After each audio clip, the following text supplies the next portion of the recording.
Conversas com Alma. Um olhar que atravessa as origens e a alma dos nossos convidados. Um olhar sobre os seus sonhos, motivações e as suas escolhas. A sua obra, o legado que nos deixam e os caminhos que trilharam.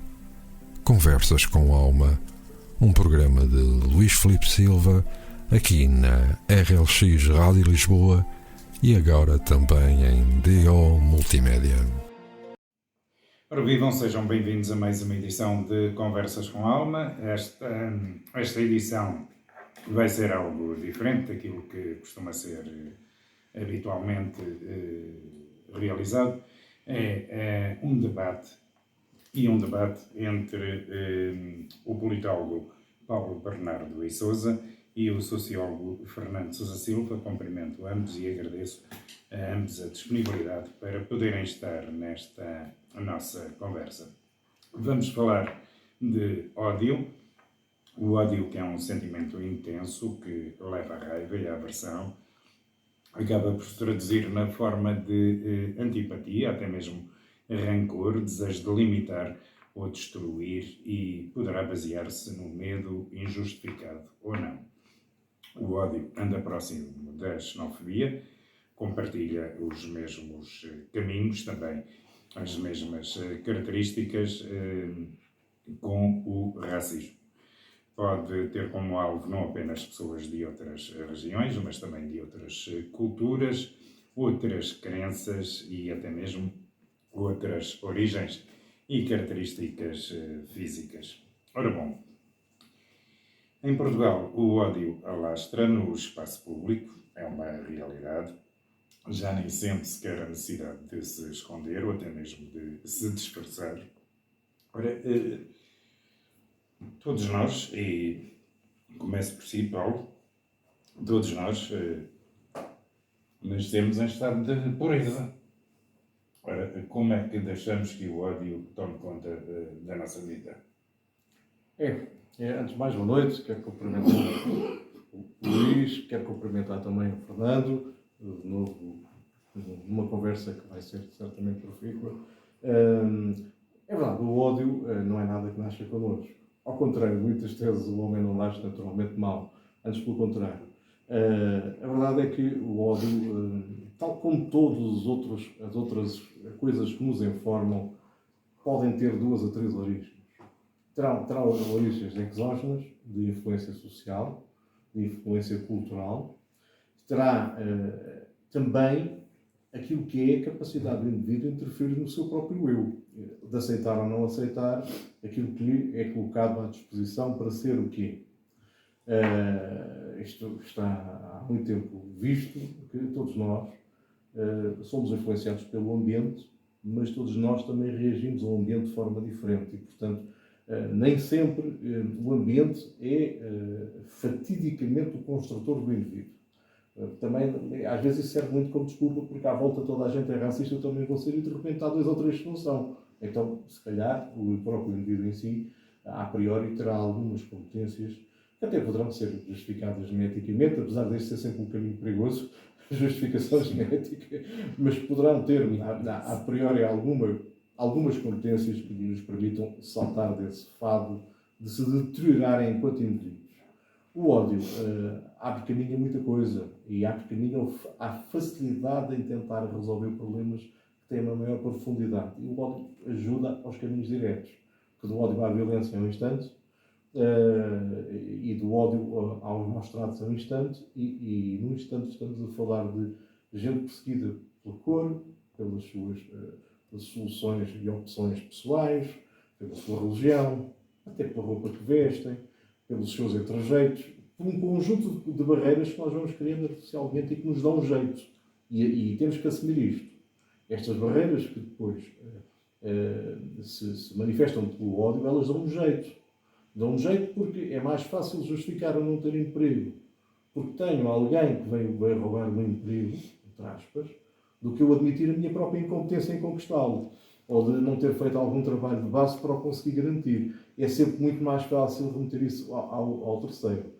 Sendo que depois aparecem aqui fenómenos como que vamos explorar nesta amena cavaqueira sobre um assunto de maior importância, como a xenofobia e o racismo, que aproveitam também o tradicional medo ao estranho, ao desconhecido, porque é inerente, é uma forma de proteção, isto antropologicamente tem justificação, de reação ao desconhecido, se moldar e ajustar nesta forma de ser que se vai criando. E depois criamos soluções de vivência que são muitas vezes bastante dolorosas naquilo que são os seus impactos, nomeadamente com atos de xenofobia institucional, onde vemos o próprio Estado ou partes do seu Estado, nomeadamente muitas vezes as atitudes repressivas do Estado, a serem seletivas, e todos nós assistimos a isso nas notícias nos últimos anos.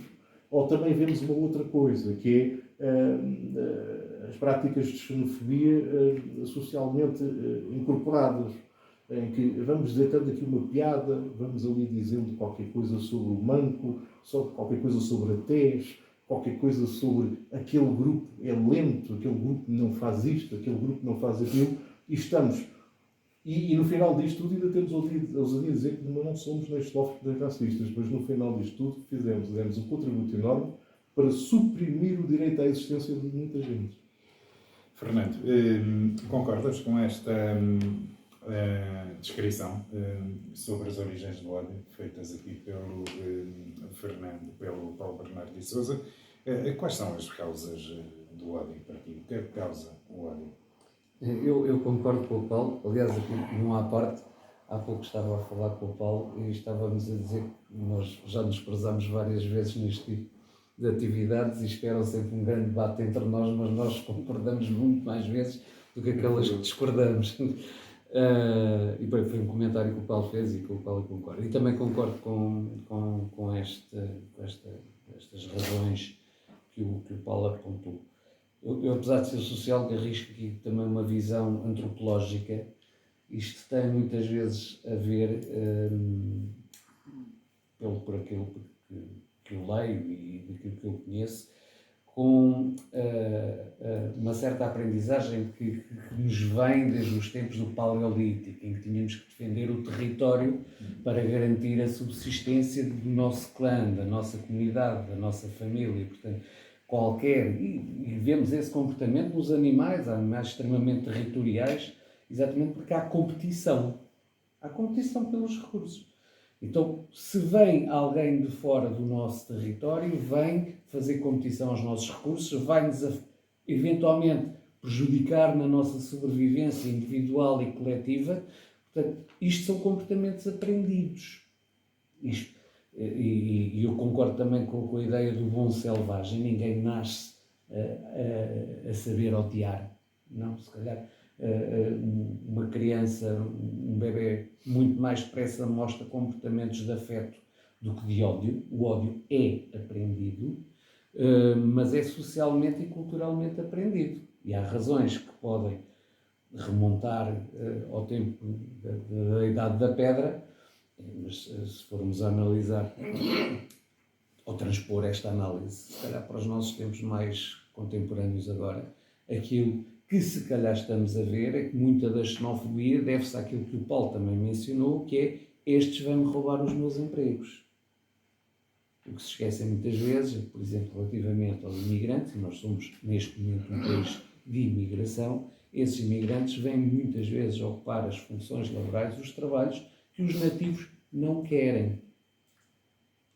Portanto, são os trabalhos não qualificados, mal pagos, com condições de trabalho mais duras, mas mesmo assim essas pessoas são muitas vezes vítimas de uma xenofobia completamente injustificada. A meu ver, pensemos, por exemplo, nas grandes explorações agrícolas do litoral alentejano, que já foram palco de alguns episódios, e de certeza que não são aqueles trabalhadores que estão a fazer competição a 99,9% dos portugueses no mercado de trabalho. Sobre isso há também uma questão que eu gostaria de aflorar, Fernando. De facto, há funções, há trabalhos que os nacionais, os portugueses, não querem fazer. Pelo menos não querem fazer pelo valor que lhes pagam. Quando vem alguém de fora, geralmente vem fazer esse trabalho por um valor inferior. Quem é que ganha no meio disto tudo? São os empregadores? Sim, em primeira medida, claramente que sim. Não tenho a mínima dúvida acerca disso. É óbvio que, apesar de tudo, o mercado de trabalho rege-se pelas mesmas leis de oferta e de procura. Não há aqui ninguém a tirar o trabalho a ninguém, até porque uns não querem, os outros aceitam, mas quem ganha, quem mete o dinheiro ao bolso, é quem Aí emprega. pode haver realmente algum efeito na questão salarial, de limitação ou de contenção ao nível dos salários. Porque isso pode acontecer. Mas temos exatamente a situação, em algumas das funções que por aí temos, em que, apesar da imigração, não há pessoas para trabalhar em alguns setores. Não há, pura e simplesmente. Portanto, já não estamos aqui a falar numa questão de lei da oferta e da procura, em que o valor do trabalho vai responder a uma carência, a um excesso de procura ou de oferta, ou o que é que seja. Não, aqui estamos a falar, neste momento, de uma completa falta de disponibilidade de mão de obra para fazer determinados trabalhos.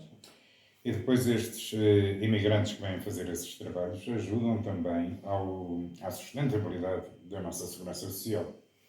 Claro que sim, quando incorporados devidamente, quando fogem finalmente daquilo que é o ambiente de escravatura que muitos são sujeitos logo de início.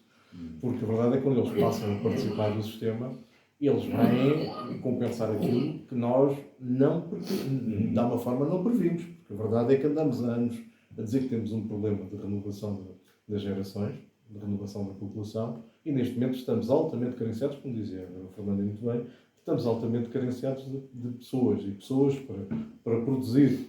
E quando se diz para produzir, também se diz a seguir para colaborar naquilo que é um sistema como a segurança social, naquilo que é um sistema solidário.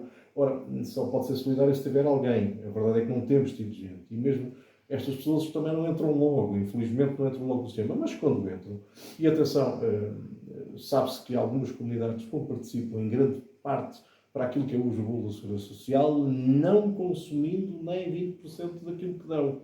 E isto tem que se dizer isto, porque há aí grupos que se entretêm muito a alimentar o ódio e que gostam de dizer que os imigrantes vêm alimentar do nosso sistema social. Atenção que os imigrantes consomem 20% daquilo que cá deixam, que cá produzem e que cá contribuem. E estas coisas têm que ser ditas. Aliás, isto vai ao encontro daquilo que é uma afirmação que eu terei que de alguma forma reproduzir da Sra. Ministra Mariana Vieira da Silva, que no Plano Nacional contra a imigração ilegal e contra o racismo, ela diz que estamos perante um problema estrutural que assenta na ignorância, pelo que devemos combater com conhecimento. Não sendo eu correligionário das cores desta Sra. Ministra, estou perfeitamente à vontade com aquilo que ela aqui diz e subscrevo na íntegra. Só há uma forma de combater isto. É mesmo com o conhecimento. É mesmo com a educação. Porque estamos a deixar que muitas vezes o ódio ganhe terreno por aquilo que é a desinformação. Hoje diz fake news. Eu gosto mais que se diga em português contra a informação, se calhar isso é um nacionalista exacerbado, mas paciência, é o meu conservadorismo também cá está. Mas não precisamos da outra palavra. Mas a verdade é que tem sido construído muitas vezes todo um discurso que alimenta depois com facilidade estas coisas. Dizer a quem está frustrado que a culpa tu estás frustrado, para já a procura de uma culpa é logo um problema. Mas a culpa de tu estás frustrado pode-se projetar em alguém, e esse alguém é um determinado grupo, dá muito jeito, como eu dizia no início, dá mesmo muito jeito. Dá porque, de repente, eu alivio as minhas responsabilidades até perante o problema que vivo. E porque rapidamente tenho ali uma solução. Basta correr com eles. Ora, isto é tremendo, isto é terrível. Eu tenho estado aqui às voltas com vocês. Não sei se lá me vêm fazer isso, mas com o computador, porque eu não posso deixar de passar, estar aqui sem evocar um pequeno texto que serei rápido a lê-lo e depois irei remeter-vos a pensar sobre o assunto. Diz esse texto que é uma declaração de princípios que declara a rejeição de todas as formas de racismo, xenofobia e de qualquer forma de discriminação, seja ela positiva ou negativa, contrária aos valores fundamentais da nossa cultura, da nossa história e da tradição. Caramba, isto até estava a começar bem. Isto até estava a começar bem, porque íamos ali, somos contra isto tudo, mas, atenção, temos que garantir valores fundamentais, temos que garantir isto. E isto subjaz aqui uma coisa que, se não for dita a muitas pessoas que não têm tempo para meditar sobre o assunto, não se apercebem. Subjaz aqui o princípio da aculturação. Mas não fosse haver dúvidas, as pessoas que escreveram isto e consideram isto uma declaração de princípios dizem que qualquer política migratória terá de partir da constatação do fracasso do multiculturalismo. Não tem nada que partir do fracasso. O multiculturalismo é algo que se constrói permanentemente e, naturalmente, não há vitórias nem derrotas. É uma coisa que se vai construindo permanentemente. Pelo que terá de ter por base sempre a integração dos recém-chegados na população portuguesa, tendo sempre em vista, e agora repare-se, estamos no século XXI, a assimilação. Para que tal ocorra, terá de haver adoção plena da cultura portuguesa pelos recém-chegados. Essa palavra é tão perigosa. Isto é tremendo. Assimilação e adoção da cultura por quem chega. Naturalmente, por quem chega. E isto está estudadíssimo do ponto de vista social, vai submeter-se à cultura que recebe. Porquê? Porque está em minoria. É natural. A pessoa até para comer vai precisar de se relacionar com os outros. E, portanto, vai com isso sonegar muito aquilo que é o seu eu que traz consigo. E, portanto, nesta dicotomia entre a cultura local e a que chega, normalmente ganha a local. Ganha no sentido que é mais prevalecente. Não é ganhar no sentido de uns ganham e outros perdem. É mais prevalecente e, portanto, impõe-se. E dominante, impõe-se. Agora, esperar que isso signifique a total sonegação do indivíduo que vem lá é mesmo uma esperança de quem procura conflito. Porque mais tarde ou mais cedo o que acontece é o que temos visto depois nas sociedades ocidentais. As pessoas que migram acabam por procurar os seus iguais, aqueles que vieram das mesmas origens, e formam novas comunidades repetitivas naquilo que os fazia infelizes de onde vieram. E com isso nós demos um contributo tremendo, porque vocês não estão connosco, ou são contra nós. E então o que é que acontece? Colocámos contra nós. Fomos nós que fizemos isso, ao não ter a sensibilidade de os receber. E isto é tremendo, porque fazemos isso com a plena consciência de que a nossa cultura é superior. Aliás, a Europa tem esta doença há muitos anos. O eurocentrismo é uma doença que está por aqui e que ainda não percebemos que os outros seres humanos também pensam. Também têm de sentir, também sofrem, também morrem, também sangram. Ainda não percebemos isso. Porque basta ver isto, esta preocupação que temos com a guerra na Ucrânia, porque ela está próxima. Porque se ela acontecer ali para os lados da Somália já não nos diz nada. Porquê? Porque lá está. Não são iguais a nós. E temos esta permanente procura da diferença, permanente construção de muros. Fazemos isto permanentemente. Portanto, tudo o que significa ser diferente é logo a criação de um obstáculo para a convivência. Não serve de valorização. Eu não queria gastar agora o tempo todo comigo a falar, mas gostaria de abordar aquilo que é a nossa história sobre estas questões. Porque acho que temos até um exemplo Temos agora. passado, país colonizador. Mas também temos uma história que é muito mais rica nisso, do aproveitar o outro, do aproveitar a convivência com o outro. É verdade que a colonização não foram coisas bonitas. Podemos também cair naquele engodo de dizer que a nossa foi mais fofinha de cara dos outros. De uma certa parte até foi, até por razões até de incompetência muscular para nos impormos, e tivemos que fazer aquele gingar que nos conhecemos. Mas a verdade é que ao longo da história, este país, este retângulo, já teve várias formas. E depois compreendeu aqui a soma de vários povos. Não querendo ser enfadonho, eu dizia que não ia falar já isto, Fernando, daqui a bocado tu mandas-me às curvas, porque eu estou a monopolizar o texto, ou a conversa toda. Mas é engraçado perceber. É engraçado ver. Isto começa no século VI a.C., pelos ibéricos. Eu até estou a ler, que é para não me esquecer de ninguém. Depois vêm os celtas, já a 1000 anos antes de Cristo. Depois vêm os celtibéricos. Os celtibéricos, que é a fusão dos dois, onde saíram os lusitanos, que era uma casta mais militarizada, era aliás uma tribo mais militar e que tem ainda hoje um grande referencial para nós. Os fenícios, os gregos, os cartagineses, os romanos, aqueles que chamámos de bárbaros já no século V, que eram os suevos, os vândalos, os alanos e os visigodos. Vieram os muçulmanos, é verdade, nós tivemos sobre a influência muçulmana e deixaram cá mesmo muita coisa. Aliás, esta gente deixou cá tudo aquilo que nós somos hoje. Nós somos a soma disto tudo. A presença islâmica na Península Ibérica soma 700 anos. 700 anos. Não é brincadeira, Não é brincadeira e teve muita influência a vários níveis. Até porque foi no auge daquilo que é o melhor espectro civilizacional daquele grupo. Quando eles estão mais desenvolvidos do ponto de vista da ciência, da matemática, até da filosofia. Portanto, nós tivemos a sorte de os apanhar cá no seu melhor. E já agora, gostamos tanto de falar na nossa fundação, a primeira dinastia portuguesa tem uma casa real de ascendência, uma ligação à nobreza francesa e à casa real francesa. Portanto, nós somos uma cambada de estrangeiros na nossa terra e temos que perceber isto uma vez por todas. E que nos juntámos todos sucessivamente e fomos construindo isto que somos nós, esta mescla que somos nós.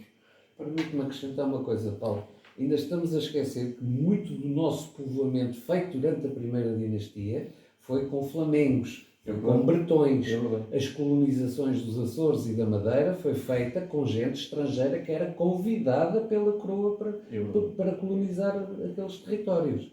Portanto, se há sítio onde não faz sentido falar nos ódios de racismo e xenófobos, é mesmo por aqui.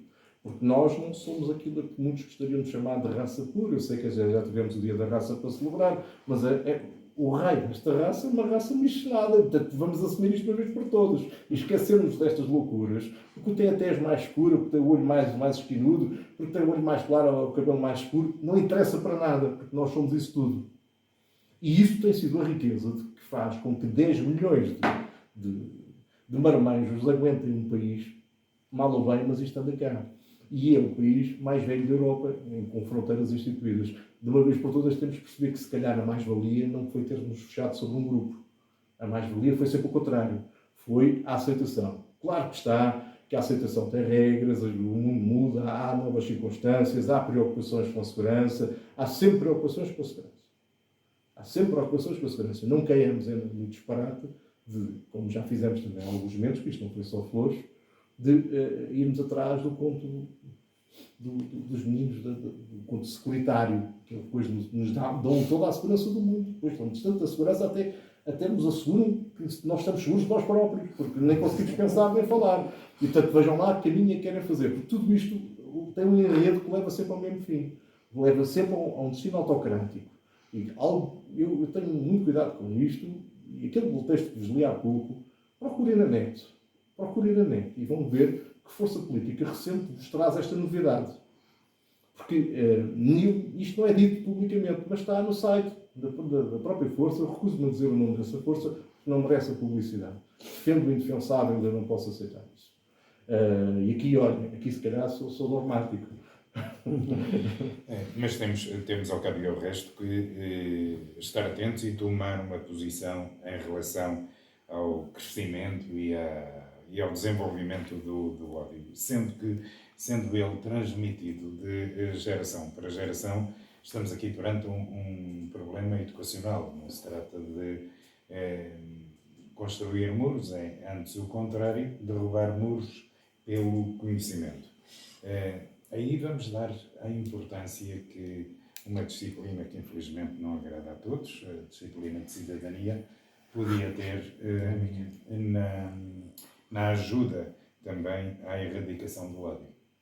Claramente, mas é preciso que as escolas assumam esse papel, e eu falo com conhecimento de causa, porque isso aconteceu com o meu filho, vou assumir com o meu filho, em que as aulas de cidadania serviram muitas vezes para fazer reuniões de direção de turma. E até posso acrescentar um outro episódio que se passou, essa até numa escola privada, em que o meu filho tomou uma atitude perante uma situação que considerou injusta, e foi injusta, e atuou de uma forma responsável, e eu depois na reunião de pais até cheguei a dizer, se calhar deviam aproveitar aquilo que o meu filho fez para fazer uma aula de cidadania.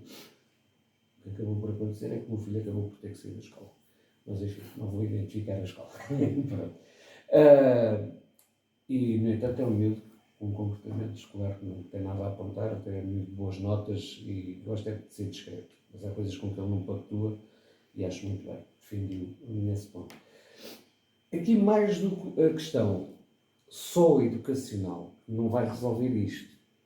Há aqui a questão, vou pegar nos conceitos sociológicos da socialização primária e da socialização secundária. Há vários meios onde ocorre essa socialização. A escola é um deles. Mas estas coisas, acima de tudo, têm uma raiz muito familiar. Muito familiar mesmo. E é muitas vezes na família que os tais comportamentos que são aprendidos são aí que eles são assimilados e depois são exteriorizados. E essas coisas vão deixando raízes. E são as coisas, eventualmente, mais difíceis de mudar. Quando acontece numa fase mais infantil da criança, desculpa-me o pleonasmo, mas na fase da socialização primária, que vai até ali todo o período escolar, são coisas que estão muito cristalizadas, ficam muito dentro do indivíduo, tornam-se um pouco como se fosse a essência dele. E são muito difíceis de mudar. Só às vezes com algumas experiências muito marcantes é que acontece, ou alguém que decide dar um passo em frente no sentido do conhecimento e ter às vezes contacto com outras realidades, é que acaba por dar-se depois essa mudança no sentido de uma maior tolerância e da aceitação da diferença e algumas vezes até pelo próprio elogio da diferença. Nós ganhamos em ser diversos, não é sermos monótonos ou monocórdicos. A esperança está nas novas gerações. Isso está sempre, mas o papel compete-nos a nós, que já estamos um bocadinho à frente, não é? Eu falo também aqui de uma experiência muito pessoal, porque nos últimos 5, 6 anos, alguns de vocês sabem disso aqui, viajei muito pelo continente africano, pelos países africanos de língua oficial portuguesa. E digo-vos que essa experiência que eu tive, e não foi andar num contacto direto com a realidade de miséria, nem é pobreza, é miséria mesmo. Portanto, passei assim um bocadinho ao lado, a ver um bocadinho ao longe, mas mudou a minha perspectiva muito, como eu vejo muito, como vejo a sociedade e de como vejo a minha própria vida e como vejo a mim. E quando a gente contacta com aquela realidade, percebemos que somos uns privilegiados. Nós vivemos em Portugal entre os 20% a 25% mais ricos da humanidade. Somos uns completos privilegiados e esquecemos disso. E depois, como eu tenho uma visão que eu considero humanista, eu penso assim, então, e se os outros 75% que tiveram a pouca sorte de nascer num país errado, num continente errado, o que é que seja, não têm direito a procurar melhores condições de vida para eles e para as suas famílias? Vamos-lhes negar essa possibilidade? Para mim, como humanista que sou, isto custa muito. Choca-me ver as questões de imigração com que a União Europeia se confronta ali no Mediterrâneo. E eu sou a favor de políticas de imigração estruturadas. A imigração não pode ser completamente desordenada, não. Tem que haver regras, tem que haver integração. Muito longe de ser uma assimilação, nem de perto nem de longe. Porque depois essa assimilação acaba por levar à guetização, e todos nós sabemos o que é que a palavra gueto está associada à Segunda Guerra Mundial, sabemos perfeitamente no que é que isso deu, mas quando algumas pessoas com quem nós nos vamos cruzando têm atitudes mais xenófobas, mais discriminatórias relativamente a quem vem de fora, eu tenho pena que essas pessoas não tenham um contacto direto com as realidades que eu vi em África. Infelizmente há aqui outro meio habitualmente usado agora por muita gente, estou a falar das redes sociais, vão sendo utilizadas para promover a intolerância e difundir o ódio. Há aqui também um falso sentimento de anonimato e de impunidade. É um facto.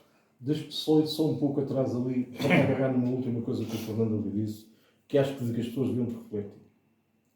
As pessoas vivem tão mal, que procuram a Europa. E procuram-na sabendo que correm o risco de vida para cá chegar.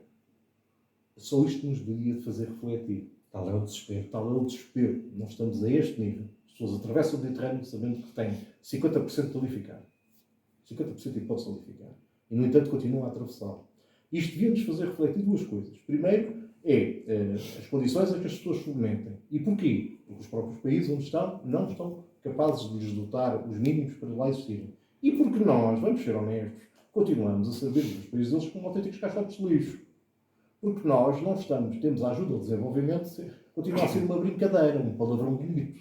A ajuda ao desenvolvimento, a maior parte das vezes, é ajuda ao desenvolvimento do armamento daqueles países. Armá-los, armamos-los, que é um disparate, que é para terem uma guerra de vez em quando. E para a gente continuar a despejar para ali e eles a gastarem E a extrair os recursos. e extrairmos depois os recursos em volta. É isso que fazemos. Agora, ajuda ao desenvolvimento, nem ajuda nem desenvolvimento. Por isso é que aquelas pessoas fogem. Ninguém quer viver num ambiente em que sabe que pode morrer a qualquer momento. E ainda assim correm o risco de morte. Isto devia-nos fazer refletir mesmo a sério. Quem pensa em fechar fronteiras simplesmente porque sim, devia pensar um bocadinho. Quanto às redes sociais... E não, antes das redes sociais, apenas um paralelismo com aquilo que nós também fomos. Felizmente, na nossa geração, não sentimos isso. Os riscos não eram os mesmos, mas havia riscos também em atravessar a fronteira a salvo. Para procurar um futuro melhor na Europa. Todos nós temos familiares que passaram por isso. E depois há um paradoxo muito estranho. É que isto é mais empírico, não tem propriamente uma base científica, mas tenho sempre aquela sensação de que, por exemplo, geralmente o imigrante, quando é imigrante, portanto, o português que está em França, que está nos Estados Unidos, que está na Alemanha, torna-se ele próprio xenófobo relativamente a outros que querem emigrar para lá. A antropologia explica-te isso imediatamente. É a mesma questão, só que é mais imediata e mais estranha. Porque a pessoa rapidamente se esquece daquilo que passou. É certinho. Geralmente são os primeiros que querem imitações aos com outros. muita facilidade partidos de direita e de extrema-direita. Pensamos nos Estados Unidos, que é um país de imigração, um país construído por imigrantes, que neste momento não querem mais imigrantes. São conservadores é um paradoxo. Vamos então às redes sociais, à impunidade e ao suposto anonimato. Eu, por acaso, acho isso muito engraçado, porque isso tudo resulta de um ambiente cultural e social que num país que se assume, mal ou bem, eu acho que mal, porque não devemos assumir isso enquanto comunidade, porque não deve estar, desde que nos assume-se como um país de matriz cristã, esquece permanentemente isto. Um novo mandamento vos dou. Que vos ameis uns aos outros como eu vos amei a vós. Que também vós uns aos outros vos ameis. Não fui eu que escrevi isto. Também não sei quem foi que escreveu, mas ao que parece isto foi dito por Jesus Cristo em pessoa. E isto será um dos mandamentos que devia de encimar aquilo que é o pensamento de uma comunidade que se diz cristã.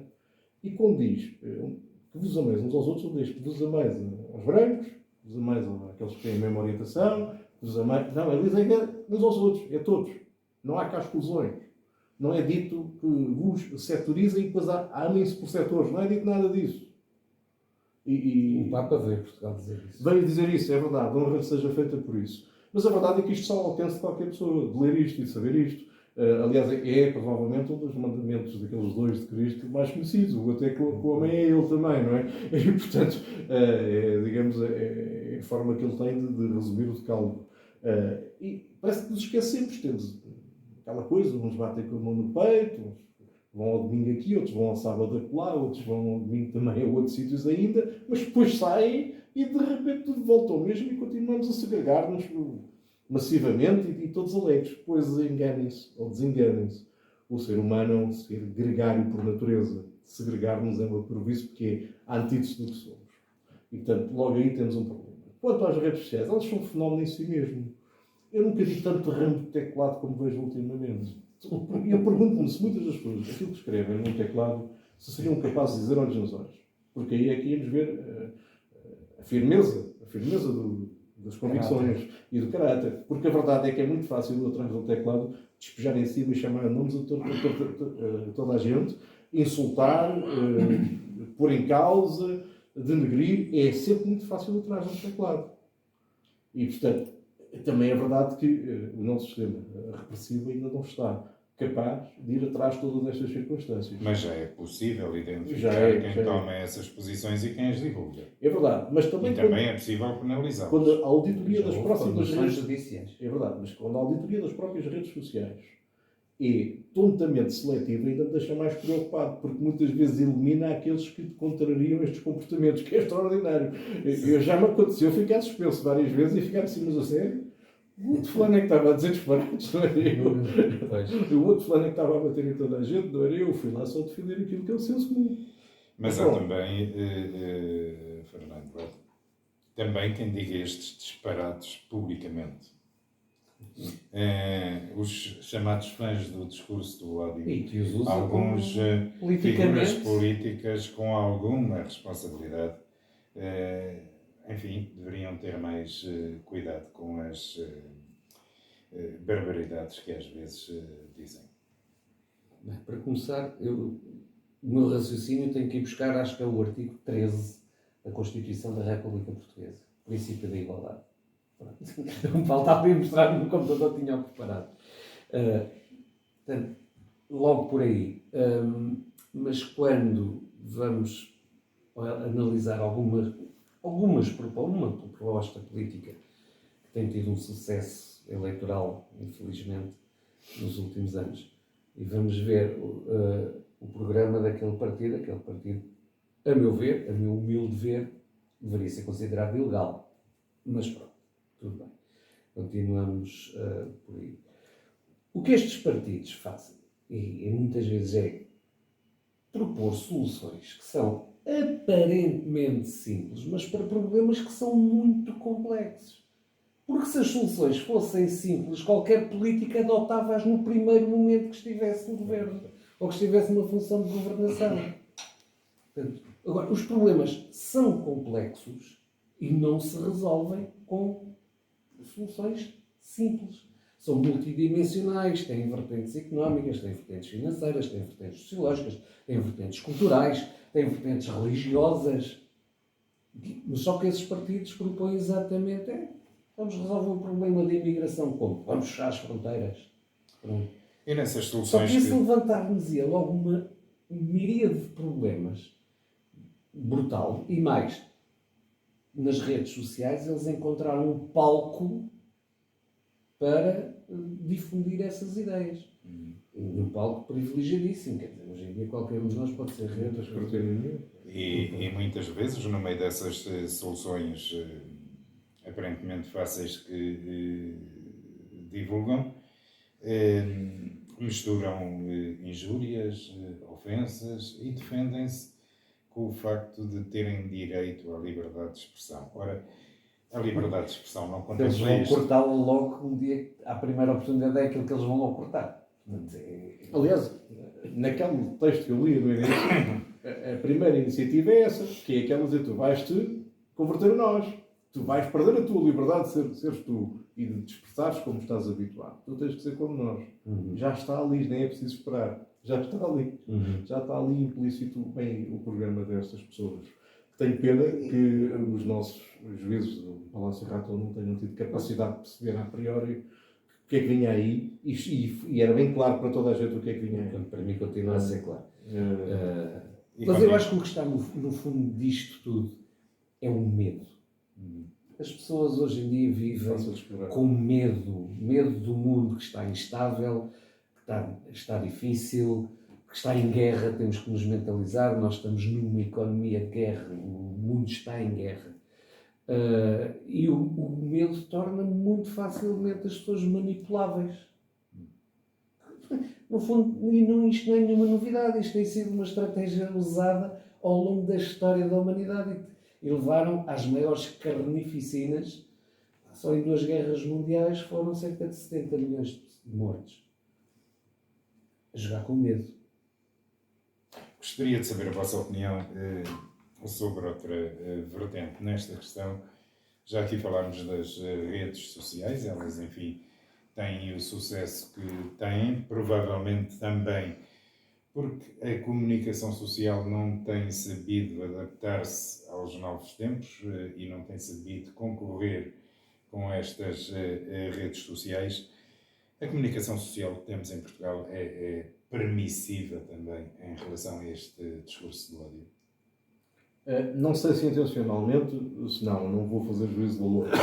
A questão é que a forma como desenvolve as suas práticas dá mais terreno a quem se serve do discurso do ódio. Porquê? O discurso do ódio não é um discurso profundo, é um discurso dos soundbites, das frases que todos nós reconhecemos como verdadeiras e facilmente entra. E associarmos a isso uma bela gritaria, então a coisa ainda fica mais fácil. E a forma como vejo muitas vezes, vão desculpar, também não vejo todos os jornalistas da mesma maneira, mas como vejo os jornalistas a preocuparem-se em saber o que é que fulano tal tem para dizer e sabendo nós a partir do que é que ele vai dizer, são um bando de disparates que apontam sempre para a mesma solução, que é a solução da divisão, discórdia, do confronto, nunca é a da solução. Repare-se que nunca é a da solução. E parece que, como isso vende mais jornais, parece que então há também vontade de dar mais palco a essas pessoas. Repare-se nisto. E vou fugir um bocadinho, mas de alguma forma exemplifica, porque isto não é um problema só português. Nós tivemos, no sábado, a triste surpresa de ver aqueles ataques ao Estado de Israel por aquele grupo terrorista. Como é que nós soubemos desses ataques? Não foi pelos mídias. Foram as redes sociais. E quem é que estava a dirigir as redes sociais nesses momentos? Eram eles próprios. Portanto, a notícia foi contada como os terroristas quiseram. Os mídias tiveram quase um dia calados sobre o assunto. E um dia nestas coisas é mesmo muito tempo. Nós vivemos no tempo do imediato. E ele não pode servir só para quando dá jeito. A verdade é que o Hamas e o Hezbollah serviram-se muito bem do imediato. Porque divulgaram de imediato, ou seja, deram uma dimensão ao terror tremenda. Porque o terror que estava a acontecer localizadamente, aquilo que era a pressão sobre aquela população, quando é transmitido, ganha uma dimensão universal, mundial. Porque toda a gente passa a temer o que está ali a passar. E não houve, ou aliás houve, mas demorou muito tempo a reagir.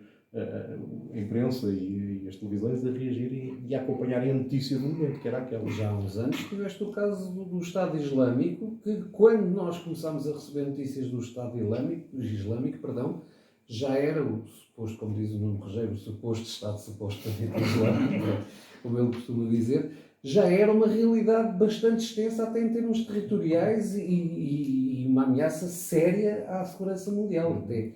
Portanto, mas já foi depois de ser praticamente um dado adquirido. Nós começamos a ouvir falar disso, mas foi com as regulações em direto. Sim. Por onde? Redes sociais. Mais uma vez. Portanto, há aqui algum trabalho de casa que, por algum motivo, não está a ser possível fazer. Talvez a agenda e a agenda editorial esteja muito focada naquilo que possa vender de imediato e, com isso, também se define aquilo que é o quinto poder, que é o poder de poder mostrar às pessoas, levá-las a perceber aquilo que não lhes é mostrado pelas vias formais. É por isso que serve o jornalismo. O jornalismo não serve para nos induzir uma opinião, serve para nos abrir o caminho para a tomarmos. E o problema é que muitos jornalistas assumem essa vertente de querer quase que doutrinar, muitas vezes, e nós temos assistido a isso na guerra da Ucrânia, vamos ser honestos, não nos tem sido esclarecido o que é que ali se tem passado pela via mediática, e mais uma vez isso depois dá espaço para que os dois lados façam o que quiserem de nós. Porquê? Porque quem podia fazer o que o poder não faz, porque tem-se preocupado em colocar-nos de um dos lados da barricada. E isto é tremendo, eu não espero isso no jornalismo. Aliás, havia aqui há uns anos um slogan de um grande jornal português, toda a gente venera, que eu achava aquilo ignóbil. Andavam há 50 anos a formar opiniões. Eu, sinceramente, espero que tenham falhado, que tivessem falhado, porque a verdade é que não é esse o desígnio que eu espero do jornal. Forma opiniões. É verdade, eu sei que estou a ser ingênuo. Eu também sei que estou a ser ingênuo. Mas eu gosto da minha ingenuidade nisso. Informar para criar opiniões, não é? Não poderia ser assim. Pois, agora, era direitinho. Vocês ficam com a opinião que a gente está. E isto é tremendo. Não é esse o objeto, não é esse o objetivo, nem é isso que se deseja de uma imprensa. E, mais uma vez, aqui a imprensa tem estado a falhar. Eu tenho assistido a vários cenários, aquilo que é o desconhecimento profundo dos assuntos que são abordados pelos jornalistas que entrevistam pessoas e nem sequer sabem as perguntas que lhes vão colocar. Mas, à segunda pergunta, ou à primeira resposta, a segunda pergunta é uma coisa completamente desconexa, porque já leva na cabeça várias perguntas, que são perguntas de fuga imediata, em que nem sequer há ligação entre elas. O que interessa é ocupar aquele tempo com perguntas. Eu, na minha atividade sindical, devo dizer, tenho estado muitas vezes em negociações entre os sindicatos e o governo, e depois cá fora, nas conferências de imprensa, percebo o profundo desconhecimento que há do que é que se está ali a tratar. Mas é profundo, não é aquela coisa do detalhe, que é uma coisa que é só aquele grupo que conhece, porque somos nós que lidamos com aquilo. Não. É não perceber coisas conceptuais de base, porque não foram para ali por isso. Foram para ali perguntar: então como é que é? Vocês estão de acordo ou não? Isto é reduzir uma negociação a nada. Fazer esta pergunta a alguém: vocês estão de acordo ou não? Não é nada. Não é uma pergunta que se coloca. Porque isto nem sequer é assunto. Porque é assim, a gente. Quer dizer, por princípio não estamos. Mas a questão é que estamos de acordo com muita coisa que ali está. Muita coisa que ali está. Até lá colocada por nós. E porque é aceito, porque isso chama-se negociar. E isso não é transmitido porque nem sequer é absorvido pelo jornalista como sendo importante. Portanto, quando chegamos a este ponto, ainda é mais dramático. Porque isto requer profundidade. Mas quando trouxe aqui a questão da comunicação social ser permitiva à divulgação do discurso do ódio, eu estava, por exemplo, a referir-me ao papel, por exemplo, de certos, e é outro tipo de ódio, mas existe também, de certos programas desportivos e os respectivos comentários, que não têm nada a ver com desporto. E tu, Fernando, és um homem ainda ligado a um clube desportivo. De facto, o desporto não é nada daquilo. Devia ser o único sítio onde, teoricamente, não haveria espaço para ódio, mas cria-se ódio entre pessoas de paixões clubísticas diferentes, sem necessidade nenhuma. Aquilo é deitar achas para a fogueira, nitidamente. O desporto com que eu lido no grupo desportivo dos Bons Dias, agora vamos identificar, e com muito orgulho faço, o desporto com que eu lido no grupo desportivo dos Bons Dias é o desporto que ainda é feito do amor pelo desporto, do respeito pelo adversário, da paixão mesmo, do prazer, de ter o prazer de praticar um desporto e de conviver com outras pessoas que praticam o mesmo desporto. Quando falamos desses programas de comentariado futebolístico na televisão, estamos a falar de uma indústria. Uma indústria de milhões. Uma indústria de criar ódio. Também, porque é o público que tem. É o público que tem. Há que vender camisolas, há que vender bilhetes, há todo um merchandising que é preciso vender e isso tem que ser fomentado. E como é que isso, em termos de estratégia de marketing, muitas vezes é fomentado de uma forma subtil? Os clubes institucionalmente têm o seu marketing institucional, mas depois há claques e há grupos organizados de adeptos e coisas assim. Que esses é que são as armas que vão criar a tal segregação. Vão criar a exclusão. Ou estás connosco ou estás contra nós. E isto é criar um público. E é criar um público fanatizado. Um público fanatizado é um público que odeia. E é uma cultura que em Portugal está muito difícil. E não sei se alguma vez iremos conseguir resolver esse problema. Mas depois eu acompanho muito de perto o futebol inglês e que já teve problemas gravíssimos do liganismo e muito complicados. Mas hoje em dia os estádios de Inglaterra vê-se os jogos, vê-se paixão, vê-se o que é que seja, mas não se vê o ódio. Porque há duas maneiras de explorar essa indústria.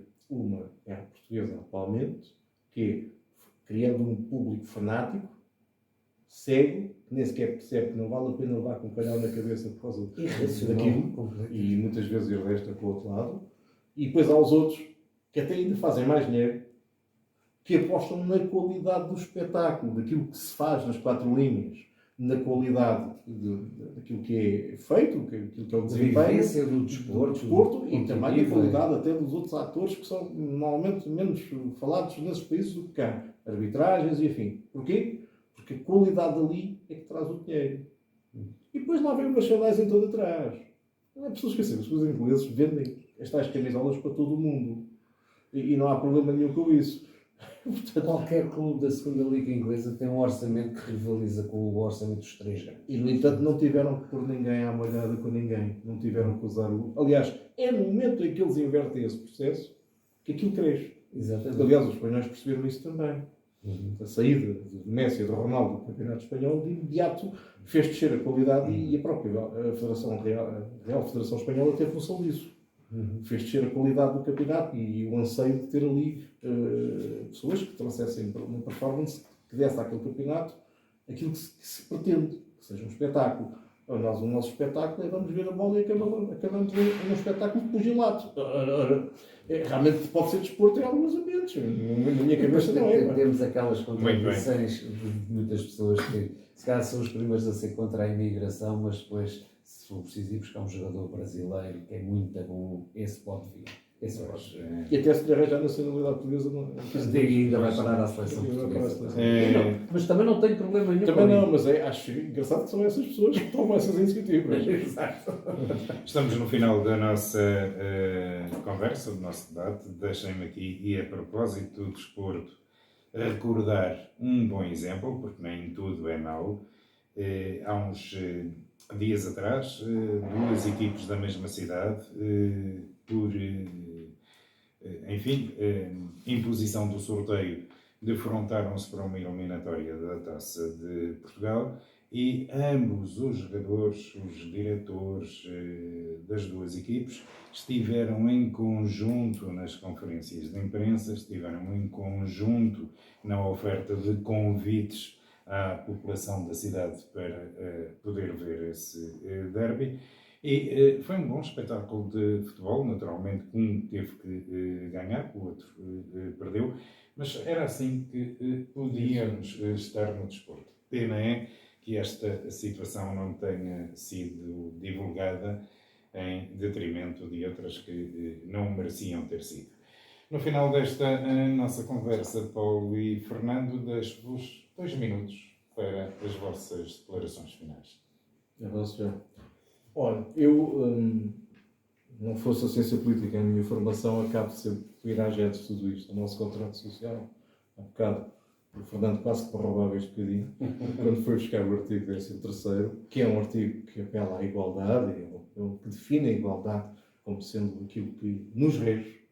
A Constituição é o nosso contrato social, é aquilo que todos nós, figuradamente, aceitamos como sendo aquilo que é a nossa tábua de valores. São as nossas regras. São as nossas regras básicas. E as regras básicas dizem que todos nós somos iguais. Mas dizem mais uma coisa que é muito interessante para o tema que aqui nos trouxe hoje. O artigo 15º, eu vou ler mesmo para não fugir. No número 1 diz isto. Os estrangeiros, admirem-se as pessoas que vão ouvir isto e que defendem assimilações e outras coisas afins. Os estrangeiros e apátridas que se encontram ou residam em Portugal gozam, imagine-se, dos direitos e estão sujeitos aos deveres do cidadão português. Deixemos de criar barreiras fictícias só porque é estrangeiro. Porque nós já assumimos, enquanto comunidade, que quem não é português, em Portugal é tratado como sendo. E deixemos disto. Das duas, uma. Ou vamos de uma vez por todas rasgar a Constituição, que parece que muita gente faz quase diariamente. Ou então temos que aceitá-lo como sendo a nossa tábua de valores. Se ela não é a nossa tábua de valores, então, como dizia antes, desistamos. E vamos atirar-nos logo aos estrangeiros uma vez por todas.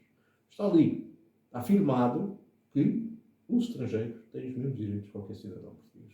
Doa a quem doer, já que é uma expressão que certas pessoas gostam muito de dizer, eu também digo, doa a quem doer. Os cidadãos são isso mesmo, são cidadãos, são pessoas, são seres humanos. E até são pessoas disto e daquilo. As confissões que professam, os credos, os maneirismos, os sotaques, essas coisas tão importantes como a cor da camisola do clube, são bola, valem nada, porque isso não nos distingue de maneira nenhuma. Mostra-nos que fizemos escolhas, que fizemos opções, que somos diferentes aqui e acolá, mas isso só nos devia servir para nos enriquecer, porque ser tudo igual, isto é muito chato. Fernando.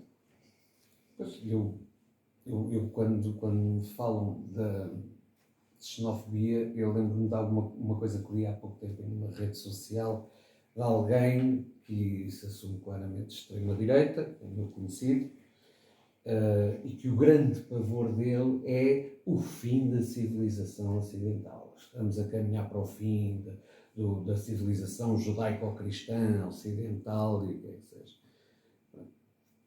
Primeiro é assim, não, da civilização judaico-cristã, ou ocidental, ou como lhe quiserem chamar, continua a ser, se calhar em termos económicos e desenvolvimento humano, que está claramente acima das outras, infelizmente. E digo infelizmente, não é porque é a Europa que está acima, ou os Estados Unidos, ou o que quer que seja, em termos de qualidade de vida, é por causa da desigualdade. Da desigualdade que há para o restante mundo.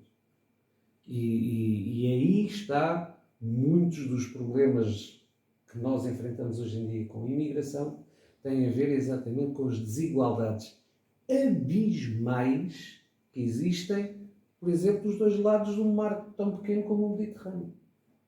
É que do outro lado, em África, isto só para vocês terem uma ideia, em alguns daqueles países, em alguns não, em todos eles, eu tomo banho com a boca fechada. Porquê? Porque não pode entrar água para a boca, porque eu não posso beber aquela água, porque senão vai-me desarranjar todo o meu organismo.